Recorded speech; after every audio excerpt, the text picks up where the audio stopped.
Have you ever watched a movie that was so unbelievably bad that it ruined your entire day? Because that was my experience watching Netflix's new $300 million blockbuster, The Electric State, directed by the Russo brothers. So let's get into my spoiler-free thoughts on the best and worst parts of the movie, and hint, it's all going to be with the worst parts of the film. The movie follows Millie Bobby Brown's character Michelle as she's going around in this retro-futuristic, kind of robotic, post-war world searching for her lost brother. And I'm sorry, Millie Bobby Brown is proving again and again that she is either A, just a really bad actress, or she's just stuck in really bad Netflix movies, but I'm sorry, she was terrible in this. 'Cause I'm sorry, like, the entire premise of this movie is what I just said. It's her looking for her lost brother, and it asks for some pretty, like, emotional moments from her in this film, and not one emotion is coming across in her line delivery or her face or anything. I really don't know if it's her or just the script being that bad, because honestly, the entire cast is kind of loaded in this movie, but they all just feel so wasted, so it ends up being a negative because they are just doing absolutely nothing but inflating the budget of, yes, this $300 million movie. Like, you got Ki Kwan in this movie as this doctor that's supposed to be pretty important, but I'm sorry, the character just feels absolutely useless and does pretty much nothing. You could literally put any actor in this role and it wouldn't change anything, which is such a waste of a great actor in Ki Kwan.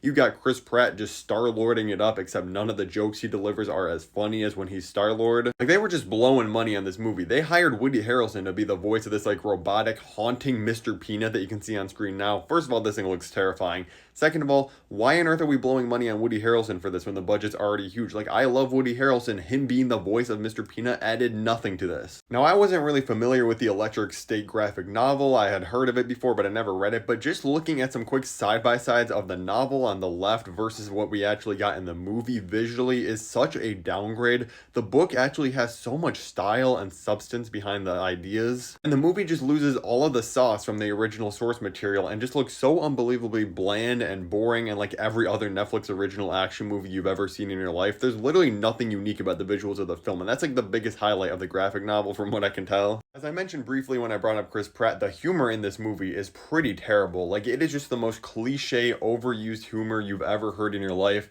Like, jokes like, oh my god, you really think this robot's gonna go and pick up this car and carry us out of here? And then the hard cut to the robot doing exactly that. The movie has like 20 different jokes that are exactly like that formula. I honestly just don't understand what Netflix is doing. If you're gonna spend $300 million on a piece of content to get out there, you might as well make sure that it actually is a really good movie that actually maybe gets critical appraise or at least is a fan hit. I don't know anybody that's gonna ever remember this movie 5 minutes after watching it. I am a huge defender of the Russo brothers when it comes to the MCU and their work in there, and them being the choice to do Avengers Doomsday and Secret Wars, because they made some of the best Marvel movies in Infinity War, Endgame, The Winter Soldier, and Captain America Civil War. But every time they step outside of the MCU, it is pretty terrible. I hated The Gray Man. I'm not a big fan of either Extraction movie. The Electric State, complete bust. I haven't watched Cherry yet, but I bet it's also not going to be very good. Giving the movie a 2 out of 10, which honestly might be a little too high since I really have almost no positives. It might honestly be like a 1 out of 10. If you want to hear about my top 5 favorite and least favorite movies of 2025 so far, click the video above my head right now, and thank you so much for watching.